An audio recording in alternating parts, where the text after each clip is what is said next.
현재 중국은 세계 군사력 순위 3위이고 한국은 6위입니다. 3위와 6위가 싸우면 당연히 3위가 이기는 것 아니냐 하고 생각할 수도 있는데 그 생각은 맞기도 하고 틀리기도 합니다.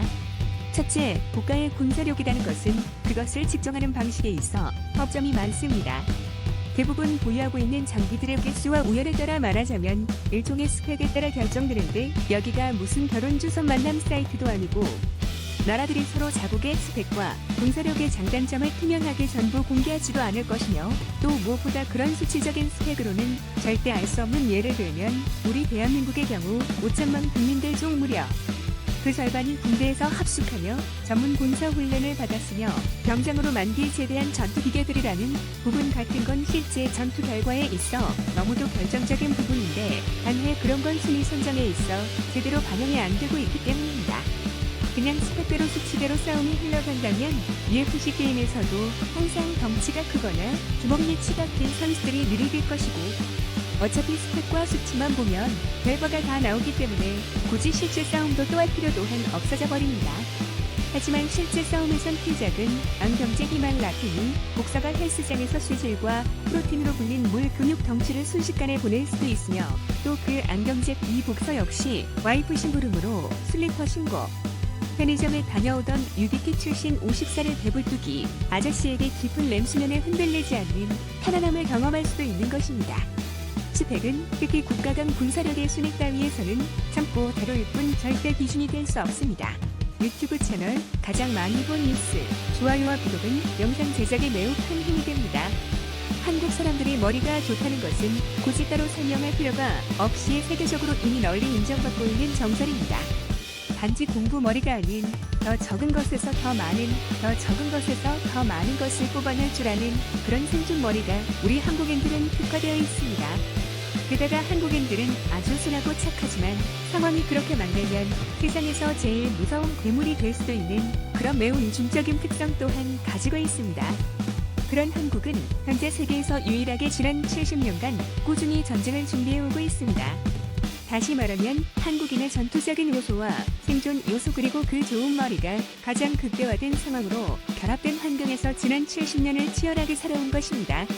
그 70년 동안 한국은 독침 전략이라는 한국 고유의 전투 철학을 완성해냈습니다. 다시 말하면 누구든 대한민국을 건드리면 일단 우리는 지전 이딴 것 없고 무조건 전면전이며 설령 상대를 이기지 못하는 경우가 생긴다 하더라도 상대 또한 회생이 아예 불가능한 식물 상태로 망가뜨려 버리겠다는 무시무시한 싸움 전략입니다. 한국인들이 이 독침 전략을 완성하는 과정에 있어 가장 핵심으로 자리잡은 무기가 바로 미사일 전략입니다.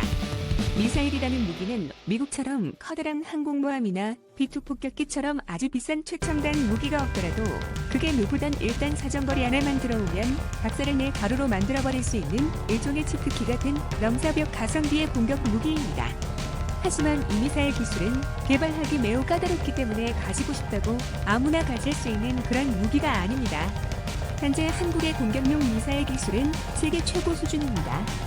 한 예로 한국은 현무3D라는 괴물급 성능의 순항 미사일을 보유하고 있는데 사거리가 무려 3,000km입니다. 전 세계에서 사거리 1,500km 이상급 순항 미사일을 보유한 국가는 미국과 러시아 그리고 이스라엘과 대한민국 이렇게 4개국뿐입니다. 그런데 이런 현무3D보다도 훨씬 더 무서운 미사일이 대한민국에는 있는데 그게 바로 현무사 미사일입니다. 그리고 바로 이 현무사 미사일을 중국은 가장 두려워하고 있습니다. 그 이유는 이렇습니다. 현무사 미사일은 전술 핵무기급으로 분류되는 특급 무기입니다. 전술 핵무기란 핵무기는 아니지만 핵무기와 유사한 파괴력을 가진 무기라는 뜻입니다. 최근 들어 그간 우리 군에서 거둔 최고의 성과는 KF-X 개발과 함께 트럼프와의 협상에서 바로 현무사의 탄도 중량 제한을 완전히 풀어버린 것입니다. 중국의 입장에서 보면 이번 사드 배치와는 비교도 되지 않을 정도로 트럼프가 중국에게 정말 끔찍한 짓을 한 거나 마찬가지입니다. 많이들 아시는 내용이겠지만 간단히 정리를 하자면 현무사는 탄두 중량 2톤을 탑재해 쏘아 보내면 공식적으로는 차거리 800km까지 날아갈 수 있습니다. 여기서 탐두 중량을 절반인 1톤으로 줄이면 사거리는 1600km까지 늘어납니다.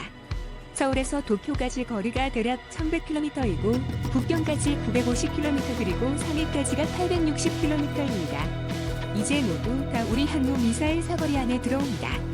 현무사는 2톤짜리 탄도를 싣고 중국의 행정, 및 경제 수도 모두를 공략할 수 있으며 그걸 막을 수 있는 방법은 현실적으로 없습니다. 이게 한국의 미사일 탄도 중량 제한을 풀어버리며 트럼프가 중국에게 선물한 비비하신 것입니다. 핵무기가 아닌 경우 미사일은 나라가 화약이 터지는 것보다 진짜 빠른 마하의 속도로 날아가 그 운동, 에너지로 타격하는 게 훨씬 더 큰 파괴력을 발휘합니다. 또한 그래서 현재 미국에서 개발 완성 단계에 있는 차세대 무기인 레일건 또한 폭약 없이 무거운 텅스텐 탄도만을 마하의 빠른 속도로 쏘는 방법을 채택한 것입니다. 현무사는 이러한 최첨단 기술을 이용한 무기입니다. 그래서 2톤의 탄두 중 폭탄의 양은 그리 많지 않고 탄두 대부분이 아주 무거운 쇳덩어리들로 채워져 있어 그게 지상 500km까지 치솟은 다음 수직 낙하하며 무려 마하 10의 속도로 그 엄청난 운동에너지와 함께 목표물을 때려버리는 것입니다. 과거 공룡들을 멸망시켰던 운석도 무슨 화약이 있어서 그렇게 대단한 파괴력을 발휘한 것이 아닌 무거운 중량과 빠른 낙하에 따른 엄청난 양의 운동에너지 때문이었는데 현무사는 현재 탄도 중량 제한이 무제한으로 완전히 풀려버렸기 때문에 무려 2톤 또는 최대 5톤의 쇳덩어리를 싣고 마하 10의 속도로 목표물 위에서 수직으로 낙하하며 공격하게 됩니다. 그런 핵무사 미사일 한 개가 발휘하는 파괴력은 과거 일본에 떨어졌던 핵무기의 대략 15분의 1이라고 추정되며 다시 말하면 현무사를 20기 또는 40기 정도 쏘아보내면 핵무기 2개를 떨어뜨리는 것과 맞먹는 가공할 파괴력을 발휘하게 되는 것입니다. 이런 무기가 몇십 기 있다고 하면 적도 미리 그 위치를 파악한 후 사전에 막을 수 있겠지만 현무사의 생산은 이미 지난 2019년부터 시작되었고 현재 대한민국이 보유한 총 6,000기의 현무 미사일 시리즈 중 그중 몇 기가 현무사로 채워져 있는지는 전략적인 이유로 인해 미국도 모르고 우리 국방부 외에는 아무도 모릅니다. 게다가 유사시에는 현재의 생산량을 급격하게 늘려 추가로 생산하게 될 텐데 이걸 돌려 생각하면 이제는 우리가 원하기만 하면 핵무기를 얼마든지 생산할 수 있다는 뜻과 같은 의미가 됩니다. 종종 이런 우리나라의 군사력 관련 이야기가 나올 때면 우리나라는 동산 비례 때문에 절대 안 될 거라는 부정적인 의견들이 보이곤 합니다. 어느 정도 수긍이 가고 또 일리가 있는 지적이긴 하지만 썩은 사과는 일정 비율 언제든 조직 내에 섞여 있을 수밖에 없습니다. 그건 인간이 모여 조직을 이루는 곳에서는 그게 어디든 모두 똑같이 발생하는 디폴트 조건입니다. 그건 관리의 대상이지 영구적인 결함의 요소가 아닙니다. 게다가 그런 방산 비리가 어디 중국만 하겠습니까?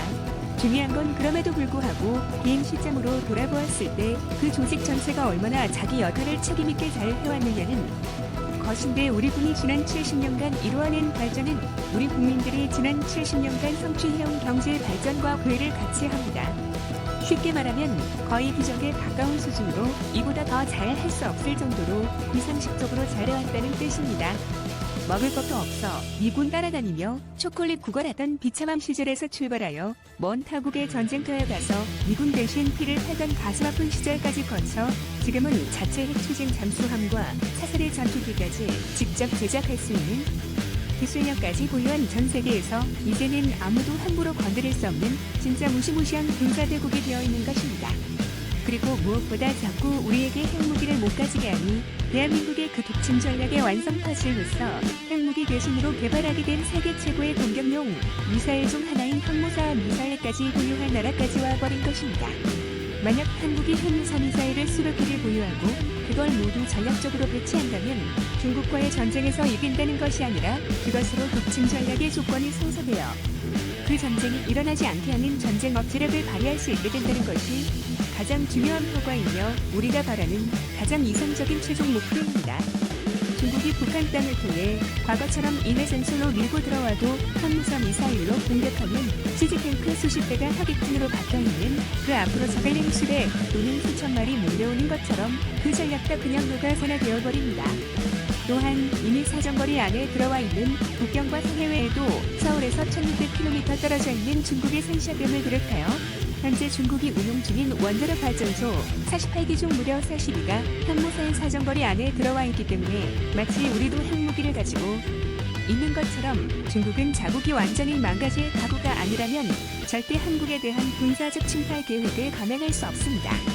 다른 나라들에게는 그냥 힘으로 밀어붙여 그 나라의 주권과 땅을 빼앗았는지는 몰라도 이제 우리도 힘이라면 어디 가서 밀리지 않기 때문에 우리 대한민국에게는 그딴 전략은 통하지 않습니다. 어려운 환경에게 불구하고 전술핵급 무기인 핵무사를 개발해준 군 관계자 여러분들과 또 그 마지막 고민을 풀어준 트럼프 형님에게 감사의 마음을 전합니다. 시청해주셔서 감사합니다. 이 동영상은 유튜브 채널 가장 많이 본 뉴스에서 제작하여 게시한다. 구독과 좋아요, 알람 설정은 좋은 영상을 만드는데 많은 힘이 됩니다.